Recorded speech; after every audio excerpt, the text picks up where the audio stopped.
Today we're making Mile High Peanut Butter Brownie Pie.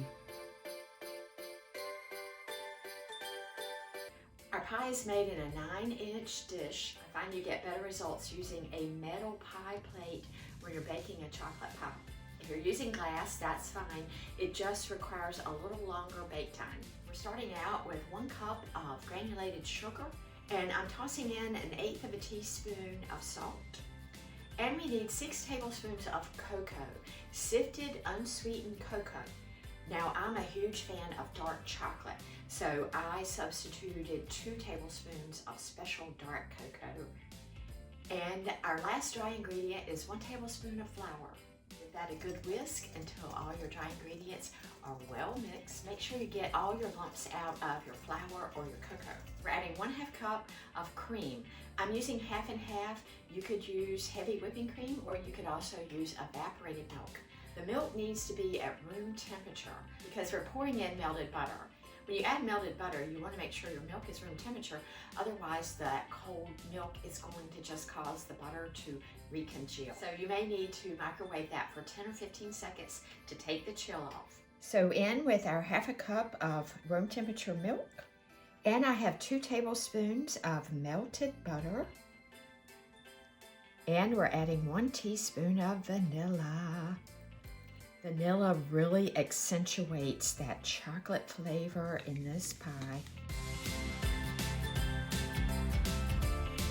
The final ingredient is 1 large egg plus the yolk from 1 large egg. So reserve your egg white because we are going to use that to brush our pie crust. So you want to get this as smooth as possible. Now I've par-baked my crust, and I'm going to seal this with that leftover egg white. Par-baking the crust prevents a soggy bottom, especially with a pie like this that doesn't have a long bake time. Our pie goes into a 350-degree oven on the center rack. We're going to check on this, and I will show you when it's done. So we'll be back. It's going to be cooked to about 1 inch.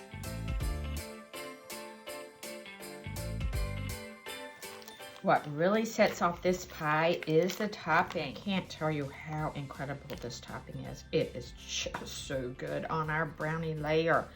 We start with 8 ounces of softened cream cheese, 1 cup of powdered sugar, and that weighs 120 grams, and 1/2 cup of creamy peanut butter. I've never tried this with natural peanut butter, so I don't know if that will work. Let's blend this until it's smooth.